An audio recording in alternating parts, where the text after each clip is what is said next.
Pour un avenir meilleur et la santé de nos enfants, nous choisissons Kubaena Flash. Vite, miam miam. Actuellement disponible en format de 110 grammes. Vous présente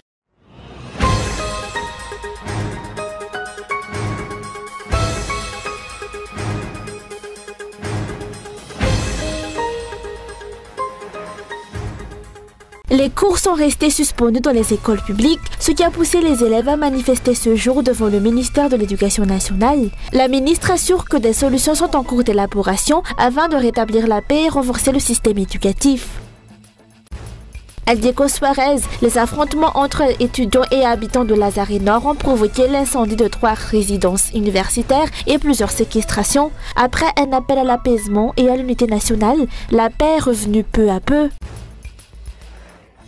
Dans l'actualité internationale, les autorités israéliennes ont annoncé lundi 3 novembre avoir identifié les dépouilles rendues par le Hamas la veille comme étant celles de 3 soldats enlevés le 7 octobre 2023, ce qui porte à 20 le nombre d'otages morts rendus par le mouvement islamiste sur un total de 28 qu'il doit remettre.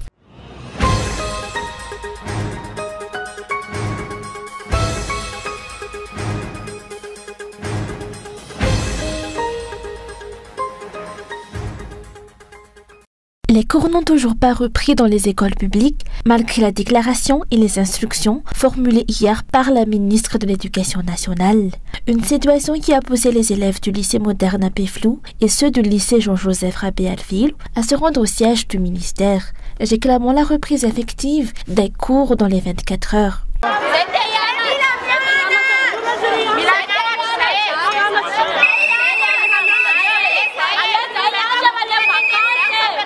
Outre les élèves, plusieurs enseignants issus d'établissements publics se sont également rassemblés sur place. Ils affirment ne pas revendiquer de poste ni d'avantages particuliers, mais exigent une réponse concrète à leurs doléances.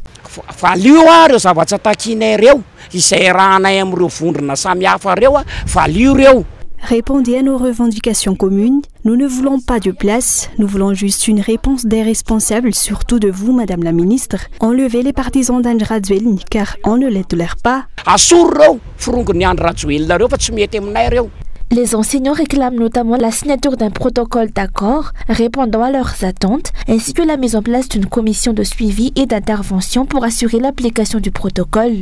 Selon eux, les cours ne reprendront qu'une fois ces mesures concrétisées. Face à cette situation, la ministre de l'Éducation nationale affirme que des démarches sont en cours pour trouver une issue.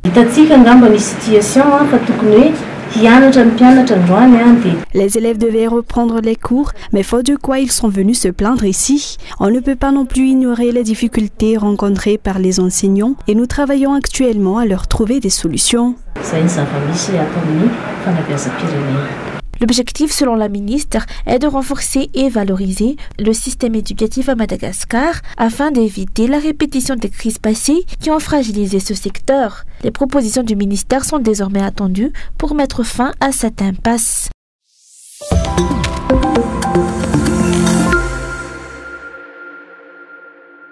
À Diego Suarez, 3 résidences universitaires ont été incendiées lors d'affrontements entre les étudiants et les habitants du Fuktan Lazare Nord. Plusieurs personnes ont été brièvement séquestrées par les 2 camps au plus fort des tensions. Un étudiant, arrêté par la population, a été par la suite libéré, tandis que 3 autres personnes, arrêtées par les étudiants, ont également recouvré la liberté hier.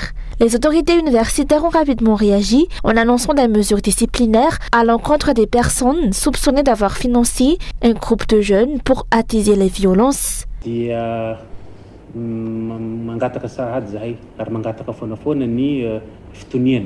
Nous appelons à l'apaisement des 2 camps. Des solutions durables sont en cours pour résoudre cette situation. Nous prendrons des mesures contre ceux qui ont enfreint la loi afin de préserver la paix à l'université. Le directeur des affaires sociales sera relevé de ses fonctions et un remplaçant sera nommé.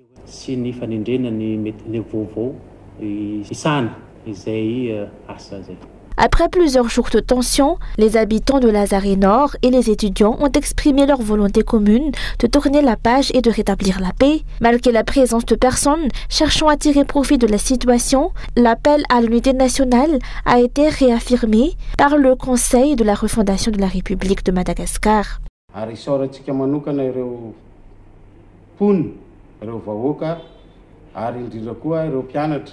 Nous remercions la population et les étudiants qui ont su trouver un terrain d'entente. Nous sommes tous des Malgaches et ne devons pas accepter d'être divisés. Il est temps de nous unir pour développer notre pays. Le changement commence par chacun de nous. Restons solidaires, c'est cela le véritable esprit de la refondation. Bien que la situation se soit soldée par un acte de réconciliation, un couvre-feu reste en vigueur de 20h à 4h du matin dans les quartiers de Lazare Nord, Lazare Sud et sur le campus universitaire, le temps que le calme s'installe durablement.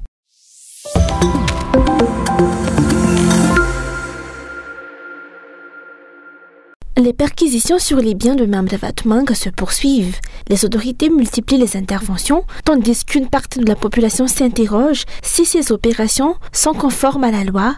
Relèvent-elles d'un acharnement ou d'une manœuvre politique? Beaucoup de citoyens ignorent les articles de loi et les procédures encadrant les perquisitions de biens. Les juristes rappellent pourtant que ces actions obéissent à des conditions strictement définies par la législation.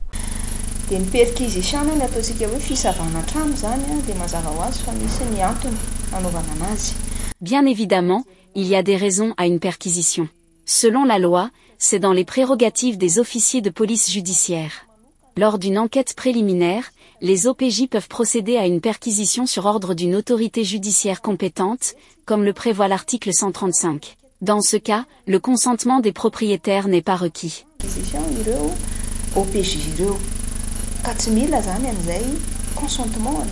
La perquisition et la saisie de matériel constituent des étapes judiciaires essentielles dans la recherche de la vérité lors d'une enquête. Elles permettent de recueillir des éléments de preuve et doivent se dérouler dans le respect des droits de la personne concernée, conformément aux dispositions légales.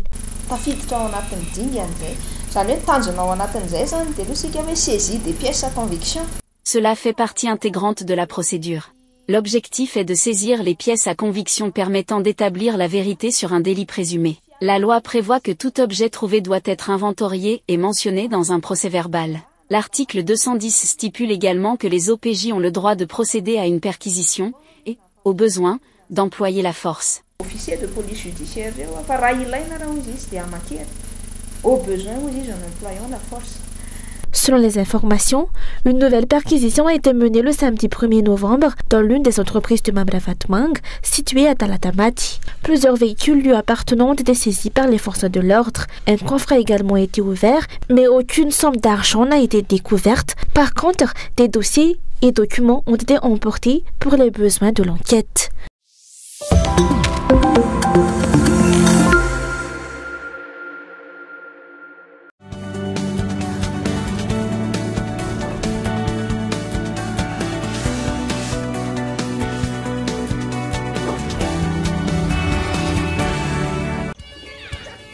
Faites attention les enfants. Devine quoi là-haut? Rad est encore premier de sa classe. Waouh, félicitations. J'aimerais tellement que ma fille réussisse aussi bien. Quel est ton secret? Depuis ces 6 mois, je lui donne Kubaena Flash. C'est fortifié avec 25 vitamines et minéraux. Je veux qu'il réussisse et ça commence par une bonne alimentation. Et c'est pour ta fille. Et tu verras la différence. Merci Rassou, tu me donnes de l'espoir. Je veux aussi le meilleur pour ma fille. Pour un avenir meilleur et la santé de nos enfants, nous choisissons Kubaena Flash. Vite fait, miam miam. Actuellement disponible en format de 110 grammes.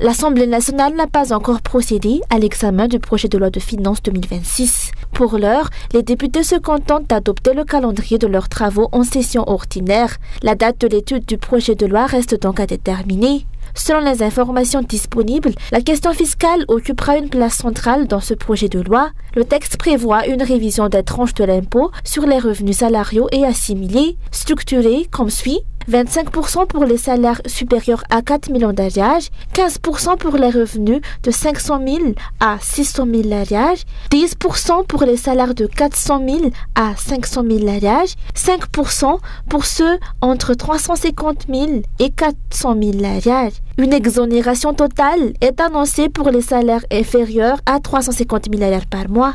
D'après les experts, cette réforme vise non seulement à accroître les recettes publiques et stimuler la croissance du produit intérieur brut, mais aussi à réduire les inégalités sociales en adaptant la fiscalité au niveau de revenus. Terme technique kely atraizany raha analyse tsotra hoe atraizany élasticité an'ilay IRSA sy ny vola miditra ny recette ao amin'ny fanjakana. Il faut s'interroger sur l'élasticité de l'IRSA par rapport aux recettes de l'État, c'est-à-dire sur sa capacité à générer des revenus budgétaires sans déséquilibrer l'économie. Dans le contexte économique actuel, seules les dépenses indispensables doivent être maintenues, tandis que les rentrées doivent être renforcées dans un esprit de justice sociale. C'est pourquoi les revenus les plus élevés supportent un impôt plus important.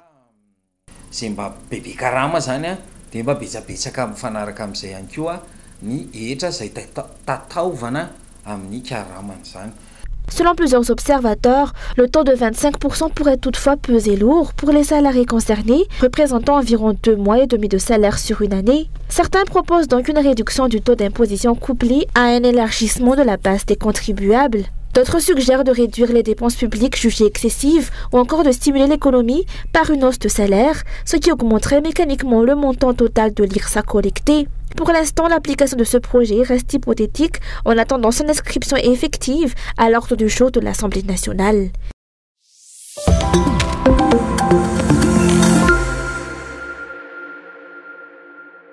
Les mouvements de contestation visant plusieurs maires prennent de l'ampleur à travers Madagascar. Dans certaines communes, ces tensions ont même conduit à la chute du dirigeant communal.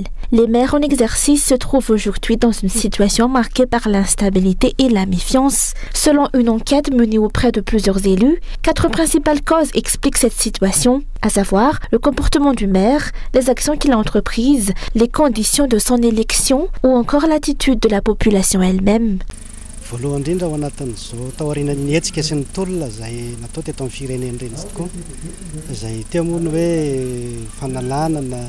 Après les manifestations populaires réclamant la démission du président de la République, la position de plusieurs maires est devenue instable. Nous sommes des élus censés incarner la confiance et l'espoir de la population pour un véritable changement. C'est pourquoi j'encourage mes confrères à en être dignes et à servir la population pour développer nos communes respectives.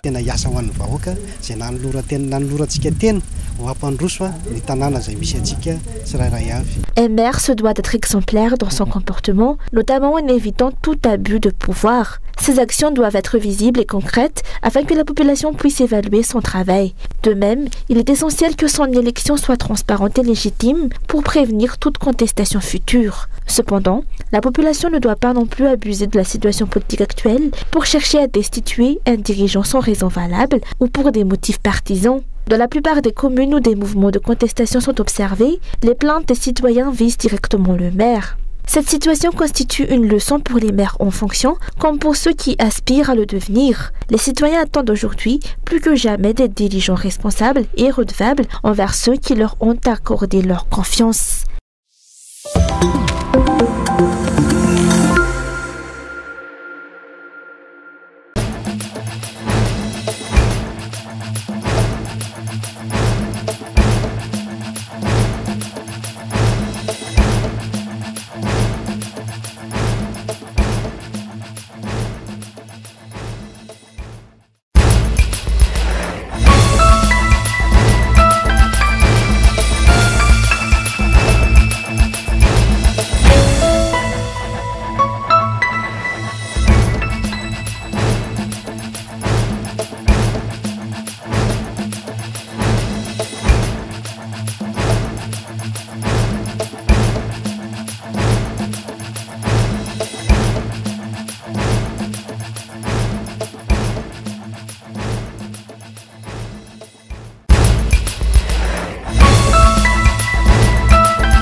L'avenir meilleur et la santé de nos enfants, nous choisissons Kubaena Flash. Faites miam miam. Actuellement disponible en format de 110 grammes. Vous a présenté